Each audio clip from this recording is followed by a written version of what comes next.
I simply call Salma or email her, and it's done. I couldn't do the project without her. My job as the director of the Racial Justice Improvement Project is to manage the work being done at all 4 sites. And I want to tell you a little bit about the reforms that each jurisdiction is focused on and how this project is unique. And Norris and G will then focus on what's going on in New Orleans with the project. As Selma said, we have 4 jurisdictions. In Delaware, which is my home state, they've decided to focus on racial disparities with respect to probation revocation. For each jurisdiction, when I initially met with them, I told them they needed to form a working hypothesis. Everyone, in applying for the grant, identified racial disparities in their justice system. And I said, okay, that's fine, but what is your working hypothesis? What do you expect to find? And in Delaware, they said their working hypothesis was that African Americans were being revoked on their probation at a higher rate than their similarly situated white counterparts. That's what they expected to find. They then pulled some initial research and confirmed that suspicion. And so their task has been to figure out why that's happening and then to go forward with a reform to address that disparity and hopefully eliminate it. So they are now in the process of doing a training or preparing for a training session for all probation officers in Delaware on bias-free decision-making. It's a curriculum that Salma helped develop at the ABA and that has been used in a variety of jurisdictions. And that curriculum, very complicated, very comprehensive set of materials. They're available online at the ABA website. Salma can give you access to them if you're interested in doing a training session on bias-free decision-making and sort of recognizing that we all have biases and how not to let your own biases influence the way you work in the criminal justice system. That's a pretty great tool. So anyway, Delaware's working on probation revocation. Brooklyn, New York decided that they wanted to study DUI offenses. Their working theory going in is that DUI should be an equal opportunity offense. You shouldn't have more white people or Latino people committing DUI. And if there was no bias in the system, you wouldn't have a gross disparity. So they hired a consultant with their funds from the grant. And the consultant's job has been to look at all of 2009 DUI arrests, prosecutions, and dispositions, and come up with data to show that, in fact, people are being arrested, prosecuted, detained, sentenced at a disparate rate based upon race. So they're collecting that data now with hopes of identifying where the disparities exist and then developing a reform to address those disparities. And I should say that if at any point you have questions, feel free to raise your hand and we'll answer your questions, and we're going to save some time at the end for questions as well. Just a technical question. Sure. The information or these reports, are they on our Zip Drive? No. No. If you want the information, we can definitely make that available to you. The third jurisdiction is St. Louis County, Minnesota, and Duluth is the county seat. And so in Duluth, the Racial Justice Task Force has looked at pretrial detention.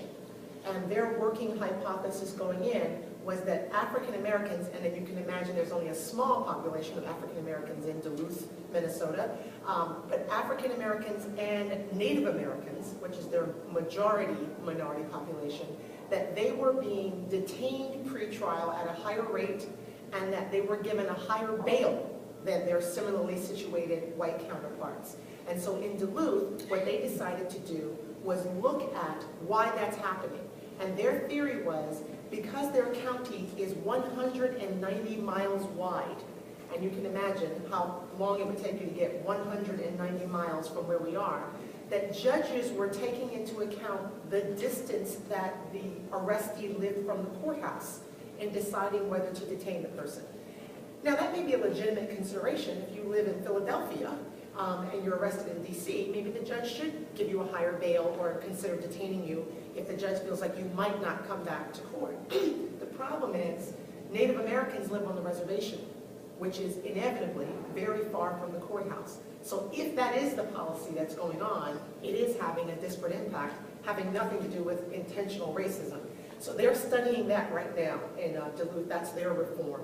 And then if they find that that's the case, in their preliminary data suggests that is the case, that definitely African Americans and Native Americans are subjected to a higher bail and they're detained pretrial at a higher rate, they're going to propose a reform to address that. And then that brings us to New Orleans. And G Park is now here, and Norris Henderson's here, and they're going to talk more specifically about New Orleans, but they've decided in New Orleans to focus on diversion. In New Orleans, the district attorney's office runs the only diversion program, and it is not the case, and we haven't identified a racial disparity within the diversion program, but because New Orleans is so overwhelmingly African American, the criminal justice system is overwhelmingly African American, we want to try to develop a reform that will reduce the impact on the African American community.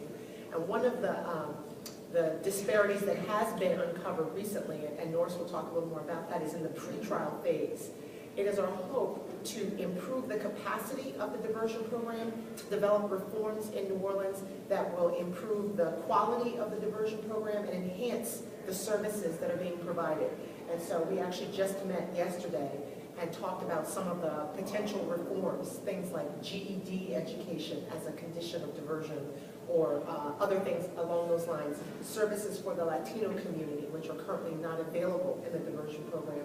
So those are some of the options on the table. We're still in the early stages of trying to figure out who can be diverted, who's not currently being diverted, to reduce the racial impact in New Orleans.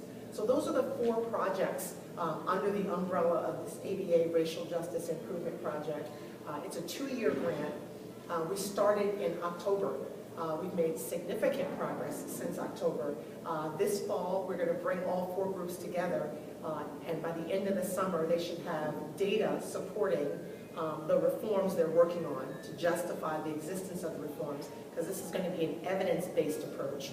Because then in the second year, once the reform is implemented, we will measure the impact of that reform. How many people are diverted? What is the rate of probation revocation? And each jurisdiction will be able to come back with a measured result. And the hope is that at the end of this process, we will have identified an approach to racial justice reform in the criminal justice system that will be capable of being replicated in other jurisdictions. The notion of bringing together the key stakeholders, and in our jurisdictions, as Salma mentioned, the judiciary and the prosecution, the defense, the police, and the community, bringing all of those groups together and working on policy reforms. All of the reforms that each jurisdiction is working on are not things that will require a change in law, overturning a statute, or overturning a court opinion. They're all policy reforms. Either the chief of police, the chief judge, the prosecutor, they can just simply change the policy, the way they do business, and have a positive impact on the racial disparity. So I'm going to turn it over to G Park, who's going to talk a little bit about her work with the task force in New Orleans, and basically how the task force has functioned so far, and how they've come to work on the diversion issue. And then Norris is going to talk a little bit about what's going on in New Orleans in terms of the criminal justice system and what his organization does. So I'm the coordinator for the New Orleans Task Force, and I actually work in the Public Defender's Office and their Special Litigation Counsel there. But they're separate and apart from me. Another representative, our executive, actually our assistant director, is also part of the task force. So who's on our task force? There is a representative from the District Attorney's Office, a representative from the Public Defender's Office, a representative from